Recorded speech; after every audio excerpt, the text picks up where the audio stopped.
الحمد لله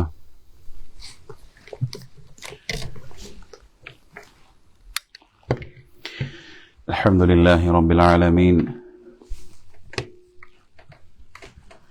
والصلاة والسلام على سيد الأنبياء والمرسلين وعلى كل ملائكتك المقربين وعلى عباد الله الصالحين أما بعد فأعوذ بالله من الشيطان الرجيم بسم الله الرحمن الرحيم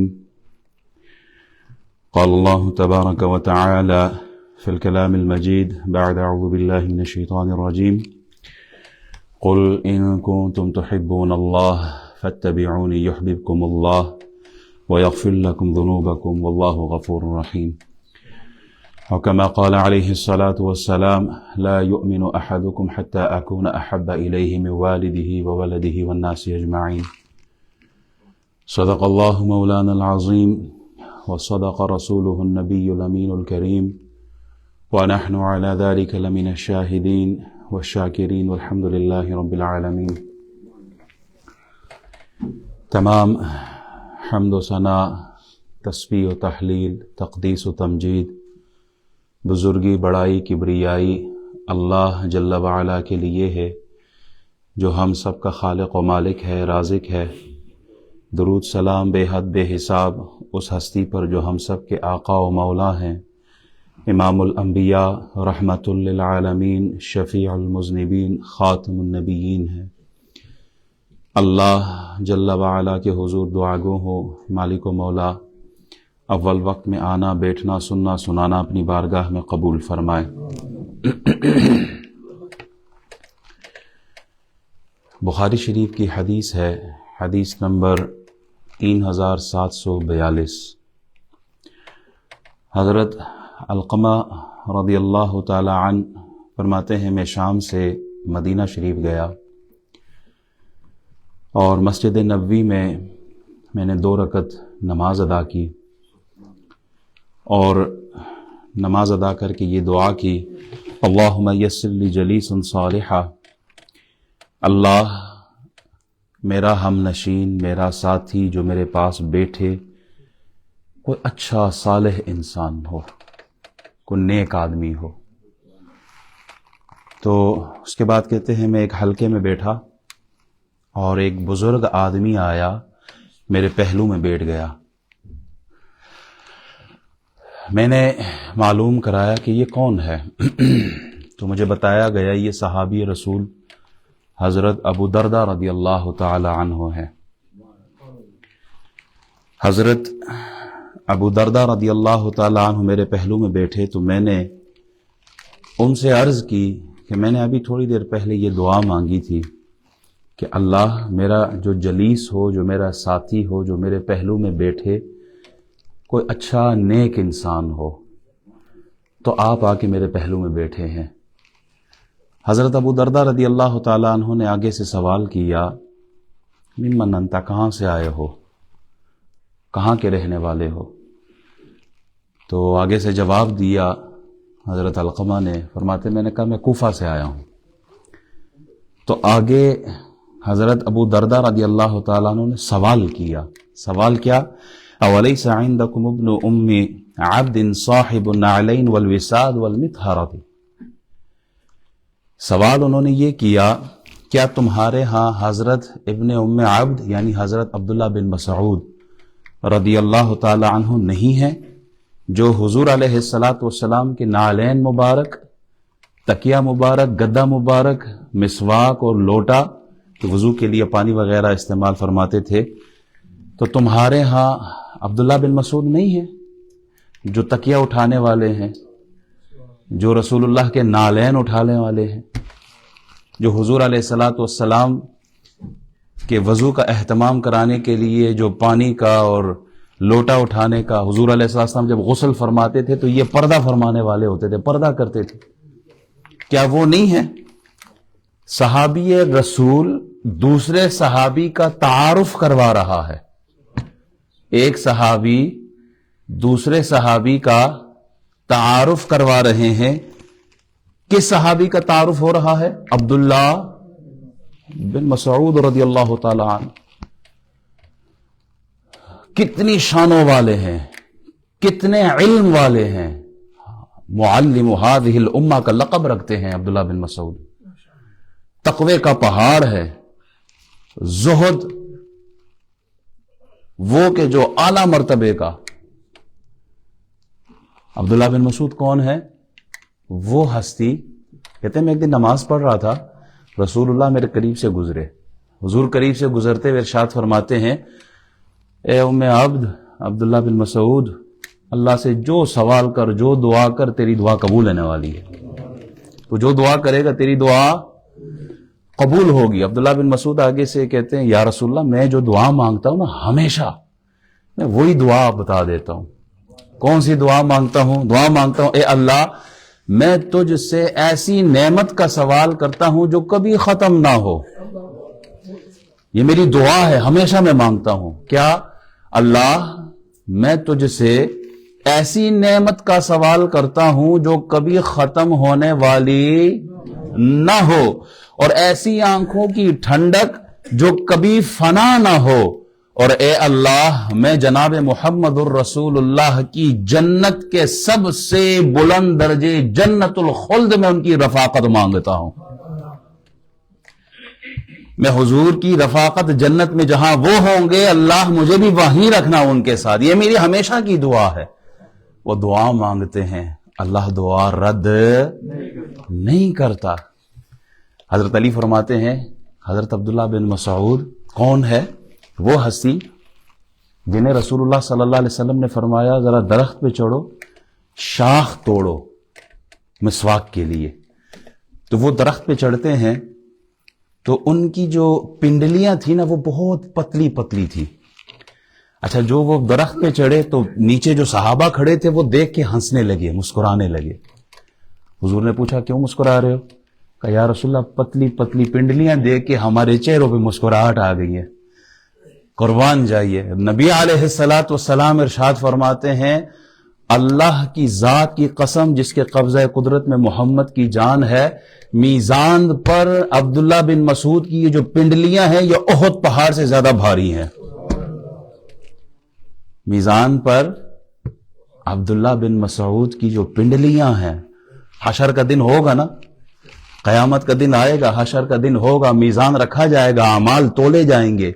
عبداللہ بن مسعود کی جو پنڈلیاں ہیں یہ بھی رکھی جائیں گی. دوسری طرف احد پہاڑ کئی کلومیٹر پر ہے، وہ رکھا جائے، وہ ہلکے ہوں گے. عبداللہ بن مسعود کی یہ پنڈلیاں بھاری ہوں گی. وہ عبداللہ بن مسعود جنہیں حضرت عمر رضی اللہ تعالیٰ نے کوفے میں بھیجا، جاؤ وہاں پر علم پھیلاؤ، علم دین سکھاؤ. ایک صحابی رسول اتنی بڑی ہستی کا تعارف کروا رہے ہیں، کیا یہ چیزیں کیوں نہیں پیش کی؟ یہ چیزیں کیوں نہیں پیش کی کہ وہ اتنے بڑے عالم ہیں. عمر جیسی ہستی ان کو دین پھیلانے کے لیے بھیجتے ہیں. وہ اتنے بڑے عالم، اتنی بڑی ہستی کہ حضور فرماتے ہیں تیری دعائیں قبول ہوگی تو دعا مانگ. اتنی بڑی ہستی حضور فرماتے ہیں کہ احد پہاڑ کو ایک پلڑے میں اور عبداللہ بن مسعود کی پنڈلیوں کو دوسرے پلڑے میں رکھا جائے تو عبداللہ بن مسعود کی پنڈلیاں بھاری پڑ جائے. اتنے بڑے درجے کا صحابی ہے. اور حضرت ابو درداء وہ تعارف کیا کرواتے ہیں؟ وہ عبداللہ بن مسعود تمہارے ہاں نہیں ہے جو حضور کے نالین اٹھایا کرتے؟ وہ عبداللہ بن مسعود تمہارے ہاں نہیں ہے جو حضور کے تکیہ مبارک، گدا مبارک، مسواک مبارک اٹھایا کرتے ہیں؟ صحابی رسول حضرت ابو درداء رضی اللہ تعالی عنہ کے ہاں جو شرف کا، عزت کا، مقام کا، مرتبے کا جو معیار ہے وہ غلامی رسول ہے. وہ رسول اللہ کے نالین کو سینے سے لگانے کا ہے. صحابی رسول کے ہاں عزت کا معیار خادم رسول ہونا ہے، نالین کا اٹھانا ہے. امام احمد رضا خان فاضل بریلی رحمت اللہ علیہ اسی لیے فرماتے تھے نا سر پہ رکھنے کو مل جائے جو نالے حضور، پھر کہیں گے ہاں تاجور ہم بھی ہیں. وہ نالین عزت کا معیار حضرت ابو درداء رضی اللہ تعالی عنہ کے ہاں وہ غلامی حضور ہے. آج اگر کوئی کسی کا تعارف کراتا ہے نا تو کوئی دولت گنواتا ہے، کوئی عہدہ گنواتا ہے، بڑے عہدے پہ، بڑے درجے پہ، کوئی مال و دولت کے ساتھ، کوئی عہدے منصب کے ساتھ، کوئی شہرت کے ساتھ، کوئی تعلق کی بنیاد پر کہ فلانے کے تعلقات بڑے اونچے، علم کی بنیاد پر، دستار کی بنیاد پر اس کو حوالہ بنا کر تعارف کیا جاتا ہے. لیکن صحابی رسول نے ایک میسج دیا ہے کہ تعارف کروانا ہے نا تو مال و دولت سے نہیں، غلامی رسول کا پٹا گلے میں ہو، اس سے مقام و مرتبہ ملتا ہے. محبت رسول کا تقاضا کیا ہے؟ محبت رسول کا تقاضا یہ ہے کہ ہم اپنا تعارف اسلام کو بنائیں. محبت رسول کا تقاضا یہ ہے کہ ہم اپنا تعارف غلامی مصطفیٰ کو رکھیں. محبت رسول کا تقاضا یہ ہے کہ ہم اپنی نسبت کو قوم قبیلوں کے ساتھ نہیں، میں راجہ، میں خان، میں ملک، میں پٹھان، میں نواب، میں فلانے قوم قبیلے، نہیں، یہ کوئی بیان کرنے والی بات نہیں، تو صرف پہچان کے لیے ہے. اگر فخر کرنا ہے تو اس بات پر کرو کہ اللہ نے ہمیں جناب محمد الرسول اللہ کی امت میں رکھا ہے. ہوں تو خاک مگر محمد سے ہے نسبت میری، یہ ایک رشتہ ہے جو میری اوقات بدل دیتا ہے. ہماری کیا حیثیت ہے؟ فقط نام محمد کے صدقے اللہ نے ہمیں اس امت میں پیدا کیا، اس امت میں آنے کا صدقہ ہے محمد الرسول اللہ کے امتی. ہم شرف و مقام سامنے رکھتے ہوئے کہ ساری عزت قربان ہو اس ایک غلامی پر. محبت رسول کا تقاضا یہ ہے کہ ہم اپنی پہچان رسول اللہ کے نام پہ کروائے. سلمان فارسی سے کسی نے پوچھا نا والد کا نام کیا ہے؟ کہا اسلام. دادے کا نام کیا ہے؟ اسلام. قوم کا نام کیا ہے؟ کہا اسلام. اور قبیلے کا نام کیا ہے؟ اسلام. ہمارا تعارف کیا ہے؟ ہم کچھ بھی نہیں ہے. ہمارا تعارف فقط لا الہ الا اللہ محمد الرسول اللہ ہے. ہمارا تعارف ہی یہی ہے. فقط اتنا تو ہو جاؤں میں تیری ذات عالی میں، فنا تو اتنا ہو جاؤں میں تیری ذات عالی میں، جو مجھ کو دیکھے اسے تیرا دیدار ہو جائے. یہ ہے اسلام. غلام مصطفیٰ بن کر میں بک جاؤں مدینے میں، غلام مصطفیٰ بن کر میں بک جاؤں مدینے میں، محمد نام پر سودا سرے بازار ہو جائے، سرے بازار ہو جائے. ہمارا تعارف رسول اللہ صلی اللہ علیہ وسلم، یہی ہے محبت رسول کا تقاضا. بخاری شریف حدیث نمبر 2732، ایک بہت طویل واقعہ اس میں لکھا ہے. صلح حدیبیہ میں کچھ شرائط رکھی گئی تھی. اس میں سے ایک شرط یہ تھی کہ اگر مسلمانوں میں سے کوئی مکہ آ جائے تو اسے واپس نہیں کیا جائے گا، وہ کافروں کے ہاں ہوگا. اور کفار مکہ میں سے، یہاں قریش میں سے، مکہ کے رہنے والے میں سے اگر کوئی مسلمان بن کر مدینہ گیا، حضور اپنے ساتھ اسے نہیں رکھیں گے اور وہ واپس کیا جائے گا. یہ ایک شرط تھی، نبی علیہ السلام نے مان لی تھی. انہی دنوں میں ایک شخص ابو بصیر وہ اسلام قبول کرتے ہیں، کلمہ حضور کا پڑھ کے رسول اللہ کے غلام بن جاتے ہیں. بھائیوں نے، رشتہ داروں نے، محلے داروں نے، والد نے باندھ کے رکھا ہوا ہے، نہیں جا سکتے مدینہ. کسی طریقے سے وہ ان کے چنگل سے نکلے اور سیدھا مدینہ شریف چلے گئے. ابھی وہ حضور کے پاس پہنچے ہی تھے، اپنے دل کا دھکڑا سنا ہی رہے تھے کہ پیچھے سے انہوں نے 2 سپاہی بھیج دیے کہ واپس کرو. کیا لمحہ ہوگا، کیا درد، کیا تکلیف، کیا آزمائش. جن کے قید سے چھوٹ کے نکلے اور در رسول پر پہنچ بھی گئے، اب وہاں تک انہوں نے پیچھا کیا. اے محمد، آپ نے وعدہ کیا ہے، اب وعدہ نبھائیں.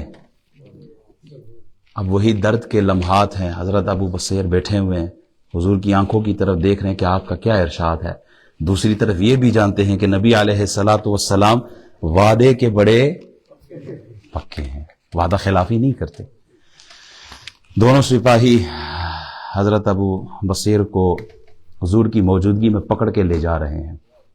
ایک لمحے کے لیے سوچے نا، ابو بصیر رضی اللہ تعالیٰ عنہ کی اس بے بسی پر مدینے کی گلیاں بھی روتی ہوں گی کہ کتنی تکلیف کے ساتھ یہاں پہنچے ہیں، اسلام قبول کیا ہے، لیکن آپ واپس جا رہے ہیں.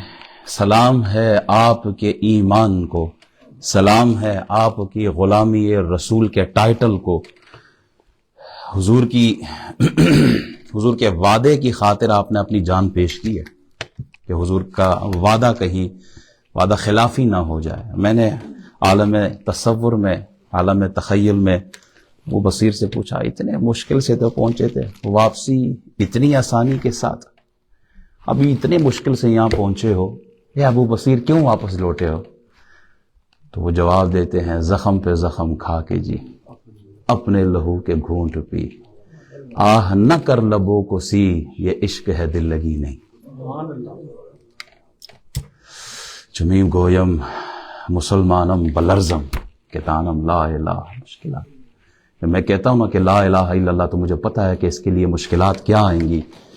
غلامی رسول کا اظہار سب کرتے ہیں، غلامی رسول ہم سب اظہار کرتے ہیں۔ غلامی رسول اور محبت رسول کا تقاضا کیا ہے؟ کہا جب حضور حکم دے نماز پڑھو تو سر سجدے میں نظر آنا چاہیے، اور جب حضور حکم دے نا میدان کارساز میں دشمن کے خلاف سفارا ہو تو اپنے سے 3 گنا بڑی فوج بدر کے موقع پر بغیر ہتھیار لیے پہلی صف میں بھی ہم نظر آتے ہیں۔ محبت کا تقاضا یہ ہے جب روزہ رکھوایا جائے تو پھر روزہ رکھیں۔ محبت کا تقاضا یہ ہے کہ جب دشمن کے خلاف کھڑا ہونا پڑے اور بھوک کا عالم ہو تو پھر پیٹ پر پتھر باندھ کر بھی سامنے نظر آنا چاہیے۔ محبت کا تقاضا ہے حضور خوشی کی کیفیت میں دیکھنا چاہے تو ہم خوش نظر آئے، اور جب حضور پر کوئی تکلیف آئے تو پھر ہمارے چہرے بتا رہے ہوں کہ ہمیں درد کیا ہے۔ یہ ابو بصیر رضی اللہ تعالیٰ عنہ کی کہانی ہے، اور پوری امت کے لیے یہ ایک میسج ہے کہ لطف سجن دم بدم، کار سجن گاہ گاہ، انج بھی سجن واہ واہ تو انج بھی سجن واہ واہ۔ تکلیف آئے تو بھی یا رسول اللہ کا نعرہ ہے، خوشی کی کیفیت ہو تو بھی رسول اللہ کا نعرہ ہے۔ اسلام کو چھوڑنے والی بات نہیں کہ جب پاسپورٹ لینا ہو، گرین کارڈ لینا ہو تو خود کو قادیانی بھی لکھوا دیا جائے، نہ نہ نہ، یہ میسج نہیں۔ ابو بصیر فرماتے ہیں میں نے تو حضور کے وعدے کے لیے اپنی جان پیش کر دی ہے، تم تو گرین کارڈ لینے کے چکر میں اسلام چھوڑ بیٹھے ہو، تم تو دوستیاں پالنے کے لیے یزید کے ہاتھ پہ بھی بیعت کر بیٹھے۔ نہیں نہیں نہیں، اسلام قربانی مانگتا ہے۔ اسلام یہ کہتا ہے کہ جب تم نے کہہ دیا کہ غلامی رسول میں موت بھی قبول ہے، پھر زندگی کی طرف نہیں دیکھنا ہے۔ بہرحال وہ دونوں سپاہی حضرت ابو بصیر کو لے کے جاتے ہیں، راستے میں تانا بھی دیتے ہیں، ان کے لیے تو چھوڑ کے آیا تھا، دیکھ تیرے ساتھ کیا کیا، واپس کر دیا۔ کہتے ہیں ظالموں تمہیں کیا پتا، میرا تو ایمان اور پختہ ہو گیا، میرا نبی تو وہ ہے جو وعدہ کر بیٹھے تو اپنے وعدے کو نبھانا بھی جانتا ہے، تم کیا سمجھتے ہو ہم کچے ایمان والے؟ ہم نے وہی نہیں حضور کے ہاتھ پر بیعت کی، ہم نے ویسے ہی نہیں یہ سر رکھا ہوا، یہ ہے ہی حضور کے قدموں پہ نچھاور کرنے کے لیے۔ بہرحال راستے میں جاتے ہوئے کسی طریقے سے، بخاری میں تو روایت لکھی ہوئی ہے کہ وہ آپ نے تعریف کی، وہ پھر تلوار لی، اسی طرح ایک کی گردن اڑا دیا آپ نے، اور دوسرا جو تھا وہ دیکھ کے ڈر کے مارے وہ مدینہ شریف بھاگ گیا۔ اچھا اب یہ جانتے ہیں ابو بصیر کے وعدہ رسول اللہ نبھاتے ہیں، حضور کے پاس دوبارہ گیا تو بھی آئیں گے تو بھی لے جائیں گے۔ تو کہتے ہیں کہ وہ ایک دریا کے کنارے چل گئے، جنگل کی طرف رخ کیا، پانی اور پتھر یہ اس طرح کی اپنی زندگی گزارنے لگے۔ اب جو بھی کلمہ پڑھ کے مکے سے نکلتا ہے سیدھا انہی کے پاس آتا ہے، وہ جانتے ہیں کہ حضور واپس کر دیں گے چونکہ معاہدہ ہے۔ اب جاتے ہیں سب انہی کے پاس پہنچتے ہیں، 300 بندہ ان کے پاس پہنچ گیا۔ کفار مسلمانوں کے قافلے لوٹتے ہیں، انہوں نے بدلہ لینا شروع کر دیا۔ ان کا کافروں کا جو قافلہ گزرتا تھا یہ 300 بندے حملہ کرتے تھے، ان کا جینا حرام کر دیا تھا۔ وہی کفار حضور کے پاس پہنچتے ہیں، اللہ دا واسطے ان کو امان دے کے اپنے پاس بلا لے، ان کو اپنے پاس بلا لے، ہماری تو زندگی حرام کر دی انہوں نے۔ حضور علیہ السلام چٹھی جاتی ہے، حضور علیہ السلام پیغام دیتے ہیں بلاوے کا مدینہ شریف کا، بڑی امید ہے سرکار قدموں میں بلائیں گے، کرم کی جب نظر ہوگی مدینے ہم بھی جائیں گے۔ جہاں یہ صحابی جاتے ہیں چٹھی لے کے ابو بصیر کو بلانے کے لیے، ابو بصیر بیمار ہوتے ہیں اور آخری ہچکیاں ہوتی ہیں زندگی کی، کئی سال بیت چکے ہیں بیچ میں، ابو بصیر کی آخری ہچکیاں ہیں، وہ خط سینے سے لگاتے ہیں، کلمہ پڑھ کر ان کی روح پرواز کر جاتی ہے۔ محبت رسول کا تقاضا کیا ہے؟ اس واقعے سے بخاری شریف کی یہ جو روایت ہے، اس کے ساتھ جو میسج ہے وہ یہ ہے، رسول اللہ کی محبت کا تقاضا یہ ہے کہ ہم حضور کے حکم کو مانیں، اپنی جان کو پس پش رکھیں، اپنی خواہشات کو پس پش رکھیں۔ حضور کی غلامی میں جان کی قربانی ہو تو اس سے بھی دریغ نہیں کرنی چاہیے۔ حضور کا حکم سب سے پہلے ہے۔ حضور علیہ الصلوۃ والسلام کے وصال ظاہری سے 2 دن پہلے رسول اللہ صلی اللہ علیہ وسلم نے ایک لشکر تیار کیا اور اس لشکر کا امیر بنایا حضرت اسامہ کو، اسامہ بن زید کو۔ رومیوں کے خلاف فلسطین کے علاقے میں لڑائی کے لیے ان کو بھیجنا تھا۔ اچھا، یہ لشکر جب تیار ہوا اور بڑے بڑے اکابر صحابہ اس لشکر کے اندر ہے، اور امیر سربراہ کون ہے؟ ایک نوجوان لڑکا جسے اسامہ کہتے ہیں۔ اسامہ سے بڑی محبت کرتے تھے رسول اللہ صلی اللہ علیہ وسلم۔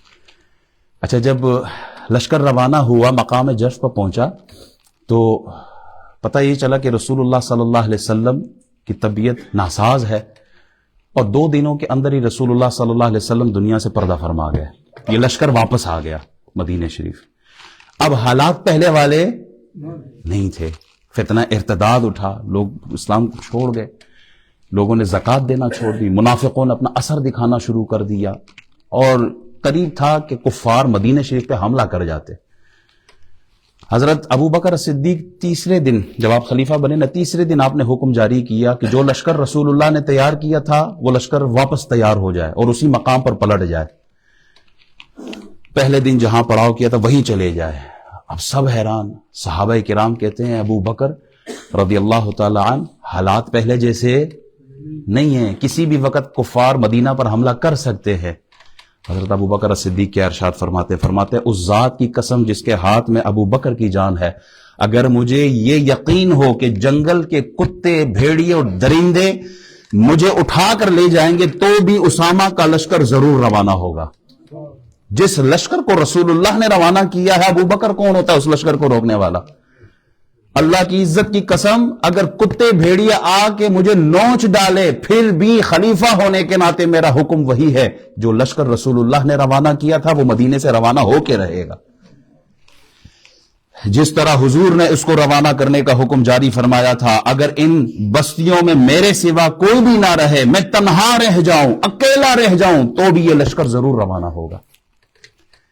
پھر انہوں نے جناب عمر رضی اللہ تعالیٰ عنہ کو، انصار نے ان کو، حضرت عمر کو بھیجا کہ جا کے ابو بکر سے یہ کہہ دے کہ ٹھیک ہے لشکر چلا جائے گا، لیکن کمانڈ، جو سربراہی ہے، جو امارت ہے، لیڈرشپ ہے، وہ حضرت اسامہ سے لے کے کسی تجربہ کار آدمی کو جو عمر میں بڑے ہوں ان کے سپرد کر دے۔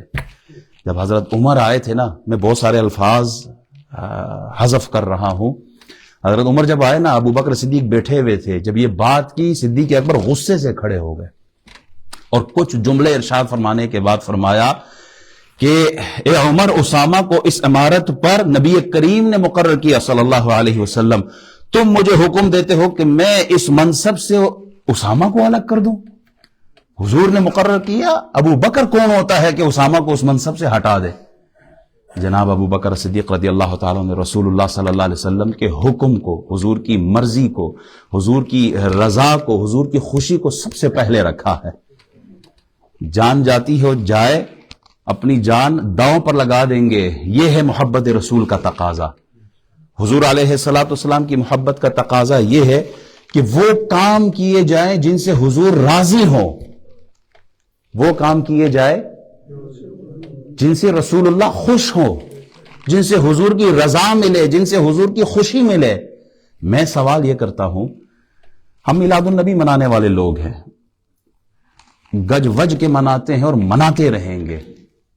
ہم حضور کی ذات پر، آپ کے نام پر، آپ کے نام سنتے تو ہم انگوٹھے کو چوم کر آنکھوں سے لگانے والے لوگ ہیں۔ سوال یہ ہے، میلاد النبی منانے والوں سے، ہم عاشقان رسول ہیں، کوئی شک نہیں ہے۔ میں یہ پوچھتا ہوں، کیا نماز پڑھ کے حضور کو راضی کریں گے یا بے نمازی رہ کر حضور کو راضی کریں گے؟ حضور کس سے راضی ہوں گے؟ حضور کن سے راضی ہوں گے؟ جو نماز پڑھتے ہیں۔ حلال کما کر حضور کو راضی کریں گے یا حرام کما کر حضور کو راضی کریں گے؟ حلال کما کے رسول اللہ خوش ہوں گے نا. ناچ گانے فحاشی اوریانی ڈی جے اور یہ ان چیزوں سے رسول اللہ خوش ہوں گے؟ حضور کن چیزوں سے خوش ہوں گے؟ سنت رسول داڑھی سجا کر امامہ سجا کر سروں پر حضور اس سے راضی ہوں گے یا غیروں کی نقالی کرنے سے حضور راضی ہوں گے؟ مائیں بہنیں بیٹیاں پردے میں رہ کر حجاب میں رہ کر حضور کو راضی کریں گے یا ننگے سر حضور کو راضی کریں گے؟ حضور کی محبت کا تقاضا تو یہ ہے. ہمارا نعرہ کیا ہے؟ یا رسول اللہ غلامی رسول میں موت بھی قبول ہے. موت آپ قبول نہ بھی کریں نہ موت میں پھر بھی آنا ہے. موت سے کوئی نہیں بچ سکتا. کمال یہ ہے غلامی رسول میں زندگی قبول کرے, غلامی رسول میں نمازیں قبول کرے, غلامی رسول میں روزے قبول کرے, غلامی رسول میں اچھے اعمال و اچھے اخلاق قبول کریں, غلامی رسول میں وہ اعمال قبول کرے جن سے اللہ راضی ہو, جن سے رسول اللہ راضی ہو. ماں باپ کو ناراض کر کے ان کے نافرمانی کر کے اللہ کا نبی راضی ہوگا؟ اللہ کے نبی نے تو صحابی کو واپس بھیجا, جا ماں کی خدمت کر. جہاد ایک طرف ہے, ماں کی خدمت کے لیے صحابی کو بھیجا ہے. ہم ماں باپ کو ناراض کر کے کس رسول کو راضی کرنے کی کوشش کر رہے ہیں؟ ہم اللہ کو اور اس کے رسول کو راضی کرنا چاہتے ہیں تو پھر شریعت کے دائرے میں رہتے ہوئے, حلال اور حرام کو جانتے ہوئے, جائز اور ناجائز کو سمجھتے ہوئے حضور کی آمد پر خوشی کا اظہار ڈنکے کی چوٹ پہ کریں. لیکن ایک ویڈیو میں نے دیکھی ہے جس میں عورتیں بھی بیٹھی ہوئی ہیں اسٹیج پر, مرد بھی بیٹھے ہوئے ہیں ساتھ, اور محفل میں مکس گیدرنگ ہے, مخلوط مرد اور عورتیں ساتھ بیٹھے ہوئے ہیں اور نبی کی نعت پڑھی جا رہی ہے. میرا سوال یہ ہے, محفل میلاد النبی صلی اللہ علیہ وسلم کو قائم کرنے والے ہم اہل سنت ہیں, ہم اس کی مخالفت نہیں کر سکتے, لیکن یہ عمل کہ جس میں مرد اور عورتیں ایک جگہ بیٹھ کر حضور کی نعتیں پڑھتے ہوں, کیا حضور اس سے راضی ہوں گے؟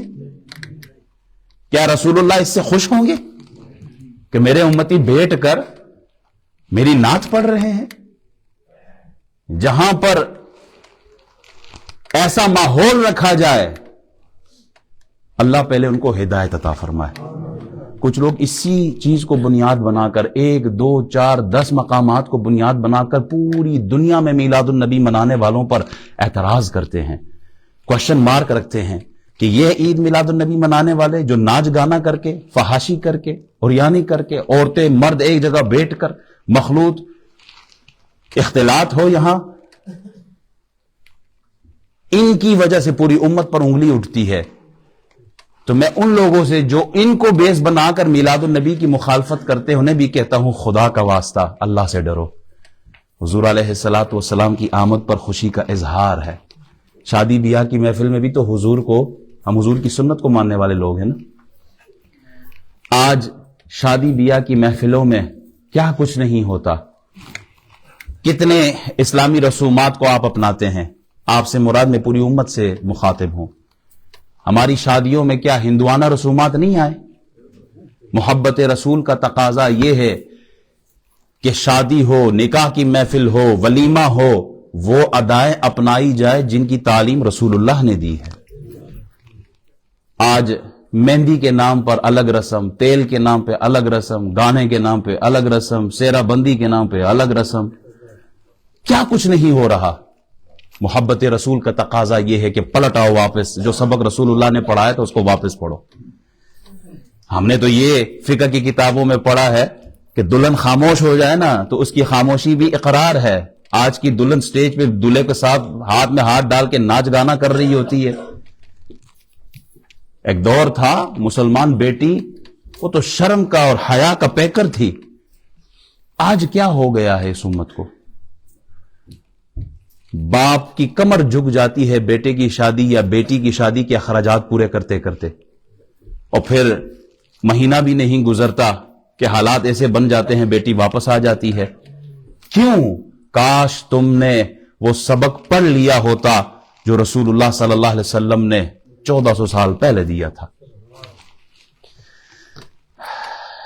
جو سبق در رسول سے پڑھایا گیا تھا اس کو بھلایا نہ ہوتا ہم نے, اور صحیح معنوں میں حضور کی محبت, حضور علیہ الصلوۃ والسلام کا عشق ہمارے دلوں میں ہوتا, تو پھر یہ دکھ درد تکلیف ہم نہ دیکھتے. آج بھی کہتے ہیں ہر دکھ کی دوا محمد الرسول اللہ ہے، ہر مرض کی شفا محمد الرسول اللہ صلی اللہ علیہ وسلم ہے. کوئی درد ہو، کوئی دکھ ہو، کوئی تکلیف ہو، پلٹ کے آ جاؤ محمد الرسول اللہ کی طرف. واللہ، اللہ کی عزت کی قسم، اللہ نے ساری شفائیں وہی رکھی ہیں. آؤ تو صحیح حضور کے در کی طرف، حضور کی تعلیمات کو اپناؤ تو صحیح. ہر مسئلے کا حل حضور علیہ الصلوۃ والسلام نے پیش کر دیا ہے. اللہ کی کتاب ہمارے درمیان موجود ہے. غلامی رسول میں موت بھی قبول ہے.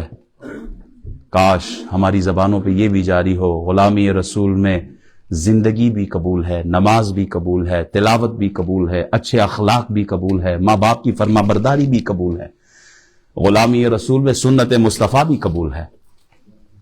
صحابہ کیوں اتنے بلند درجے پر؟ حضور فرماتا صحابی النجوم وبأیہم اہتدیتم اہتدیتم، جس کی تم پیروی کرو تم کامیاب ہو جاؤ گی. یہ ستاروں کی مانند ہے. کیوں؟ کیونکہ انہوں نے اپنی زندگی میں رسول اللہ کی خوشی، آپ کی رضا اور آپ کی ناراضگی یہ سمجھ لی تھی. حضور کن باتوں سے راضی ہوتے ہیں؟ جن سے وہ راضی ہوتے صحابہ کرام وہی عمل کرتے. حضور کا حکم دیکھا کرتے. حضور کس چیز کا حکم دیتے ہیں؟ مسجد میں بیٹھے ہیں رسول اللہ صلی اللہ علیہ وسلم، صحابہ سے ارشاد فرماتے ہیں صحابیوں بیٹھ جاؤ.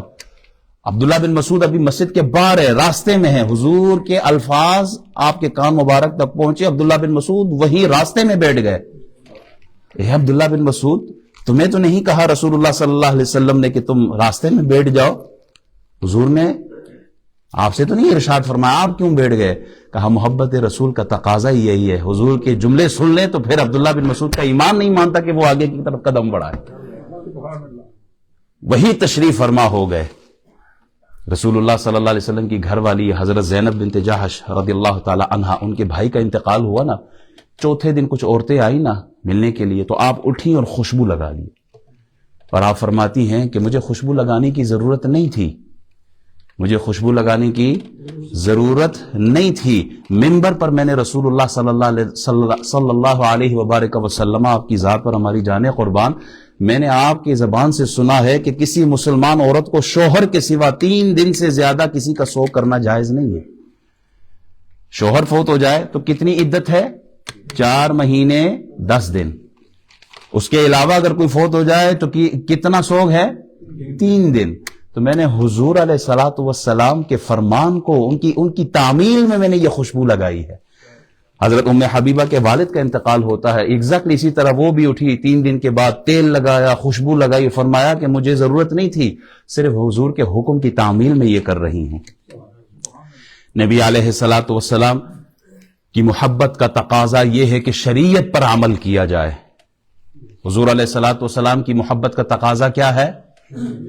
شریعت پر عمل کیا جائے. ایک مثال سے کوشش کرتا ہوں سمجھانے کی.